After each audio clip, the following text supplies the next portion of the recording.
আমাদের জীবনে গুরুর প্রয়োজনীয়তা কী এ প্রসঙ্গে পূজনীয় স্বামী বিরজানন্দজি মহারাজ বলছেন, ডাক্তারি বই পড়ে নিজের রোগ নির্ণয় করতে যাওয়া ও ওষুধ খাওয়া বুদ্ধিমানের কাজ নয়। রোগ হলে ডাক্তারের পরামর্শ নিতে হয়। সেই রকম কতকগুলি বই ও শাস্ত্র পড়ে সেই অনুযায়ী সাধন করতে গেলে চিত্ত বিভ্রম হয়, গুলিয়ে যেতে হয়, একটানা এগিয়ে যাওয়া যায় না। এমনকি অনেক সময় বৃথা শ্রম ও নিজের অনিষ্টও হয়।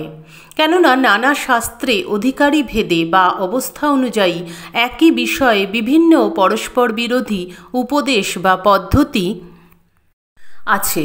ঠিক তোমার পক্ষে কোনটি উপযোগী নিজে নিজে নির্ণয় করা অনেক সময় বিপজ্জনক। সে বিষয়ে গুরুই ঠিক পথ বলে দিতে পারেন। তাই গুরুমুখে বিদ্যা লাভ করতে হয়। তিনি যা দীক্ষা ও শিক্ষা দেবেন তাই জানবে তোমার একমাত্র পথ।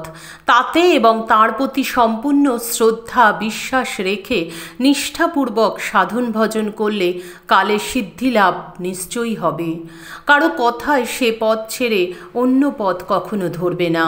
তাহলে পথ খুইয়ে ঘোরাঘুরি সার হবে, কোনো কালে কিচ্ছু হবে না। বলছেন